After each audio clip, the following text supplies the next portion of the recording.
ನಮಸ್ಕಾರ friends, trending ಸ್ಯಾಂಡಲ್ವುಡ್ಗೆ ನಿಮಗೆಲ್ಲ ಸ್ವಾಗತ. ತುಂಬಾ ಏರುಪೇರಿದ್ದ ಈ ವಾರದಲ್ಲಿ ಕಿಚ್ಚನ ಚಪ್ಪಾಳೆ ಪಡೆಯೋಕೆ ಯಾರ್ಯಾರ ಅರ್ಹರು, ಅದರಲ್ಲಿ ಯಾರಿಗೆ ಈ ವಾರದ ಕಿಚ್ಚನ ಚಪ್ಪಾಳೆ ಬಂದಿದೆ ಅನ್ನೋದನ್ನ ತಿಳ್ಕೊಂಡು ಬರೋಣ ಬನ್ನಿ. ಮೊದಲನೇದಾಗಿ ಈ ವಾರ ಕಿಚ್ಚನ ಚಪ್ಪಾಳೆಗೆ ಅರ್ಹರಾದ ಸ್ಪರ್ಧಿ ಅಂದ್ರೆ ಗಿಲ್ಲಿ ಅವರು. ಬರೀ ಕಾಮಿಡಿಗೆ ಮಾತ್ರ ಸೀಮಿತ ಅಂತ ಅವರ ಮೇಲಿನ ಆರೋಪನ ಹೊಡೆದಾಕಿ ಅವರು ಟಾಸ್ನಲ್ಲಿ ಕೊಟ್ಟ ಪ್ರದರ್ಶನ ಅದ್ಭುತವಾಗಿತ್ತು. ಉಸ್ತುವಾರಿಯಾಗಿ ತಂಡದ ಕ್ಯಾಪ್ಟನ್ ಆಗಿ ಅವರ ಆಟದಲ್ಲಿ ತೋರಿಸಿದ ಸೀರಿಯಸ್ನೆಸ್, ಇನ್ವಾಲ್ವ್ಮೆಂಟ್, ಅಗ್ರೆಷನ್ ಎಲ್ಲವೂ ಕೂಡ ಈ ಹಿಂದೆ ಗಿಲ್ಲಿಯಲ್ಲಿ ನಾವು ನೋಡಿರಲಿಲ್ಲ. ಬಿಗ್ ಬಾಸ್ ಹಿಸ್ಟ್ರಿನಲ್ಲೇ ಬೆಸ್ಟ್ ಎಂಟರ್ಟೈನರ್ ಅನ್ನು ಹೆಗ್ಗಳಿಕೆ ಪಡೆದಿರೋರು, ಒಬ್ಬ ಆಲ್ರೌಂಡ್ ಸ್ಪರ್ಧಿ ಆಗೋ ಕಡೆನೂ ಅವರು ಒಂದು ಹೆಜ್ಜೆ ಈ ವಾರ ಇಟ್ಟರು ಅಂತ ಅನ್ಬಹುದು. ಇನ್ನು ಅವರ ಕಾಮಿಡಿ, ಅಶ್ವಿನಿ ಗೌಡ ಅವರನ್ನು ಅವರು ರೋಸ್ಟ್ ಮಾಡಿದ್ದು, ಹಳೆಯ ತಮ್ಮ ತಪ್ಪನ್ನು ತಿದ್ದುಕೊಳ್ತಾ ರಾಶಿಕಾ ಶೆಟ್ಟಿ ಅವ್ರನ್ನ ಕ್ಯಾಪ್ಟನ್ಸಿ ಓಟಕ್ಕೆ ಆಯ್ಕೆ ಮಾಡಿದ್ದು ಎಲ್ಲವೂ ಕೂಡ ಸೂಪರ್. ಆದರೆ ಕೆಲವು ಕಡೆ ಅವರ ಕಾಮಿಡಿ ಸ್ವಲ್ಪ ಅತಿ ಅನ್ನಿಸ್ತು. ಅಶ್ವಿನಿ ಗೌಡ ಅವ್ರನ್ನ ರೋಸ್ಟ್ ಮಾಡುವಾಗ ಅವರ ಕಾಮೆಂಟ್ಗಳು ಸ್ವಲ್ಪ ಪರ್ಸನಲ್ ಅನ್ನಿಸ್ತು.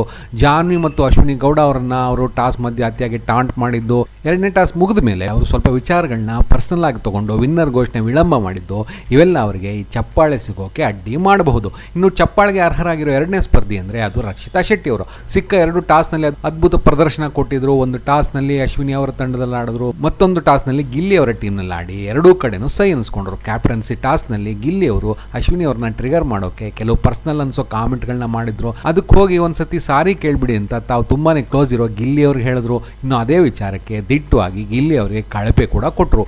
ಬದ್ಧ ವೈರಿಗಳಾದ ಅಶ್ವಿನಿ ಗೌಡ ಮತ್ತು ಜಾನ್ವಿ ಅಂತವರಿಂದಾನು ಮೆಚ್ಚುಗೆ ಮತ್ತು ಉತ್ತಮ ಪಡ್ಕೊಂಡ್ರು.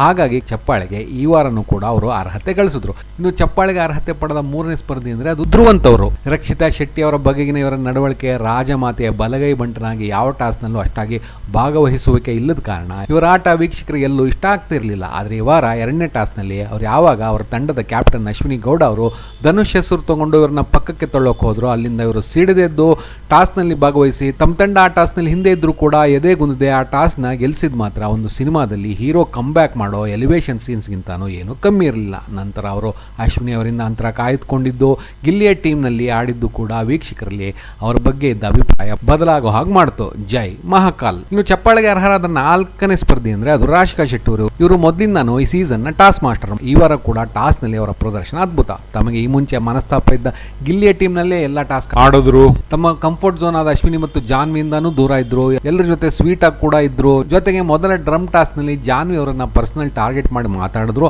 ಅದನ್ನು ಒಳ್ಳೆ ರೀತಿಯಲ್ಲಿ ಹ್ಯಾಂಡಲ್ ಮಾಡಿದ್ರು. ಒಟ್ಟಾರೆ ವೀಕ್ಷಕರಿಗೆ ಈ ವಾರ ಒಂದು ಒಳ್ಳೆ ಇಮೇಜ್ ನ ಕೊಟ್ಟರು ರಾಶಿಕಾ ಶೆಟ್ಟಿ ಅವರು. ಇದೇ ಕಾರಣಕ್ಕೆ ಅವರಿಗೆ ಈ ವಾರದ ಕಿಚ್ಚನ ಮೆಚ್ಚುಗೆ ಚಪ್ಪಾಳೆ ಸಿಕ್ಕಿದೆ. ಈ ವಿಚಾರದಲ್ಲಿ ಎಲ್ಲೋ ರಕ್ಷಿತಾ ಶೆಟ್ಟಿ ಅವರಿಗೆ ಪ್ರತಿ ವಾರನೂ ಅನ್ಯಾಯ ಆಗ್ತಿದೆಯಾ ಅನ್ನೋದು ವೀಕ್ಷಕರ ಮನಸ್ಸಿನಲ್ಲಿ ಮೂಡಿದ ಅನುಮಾನ.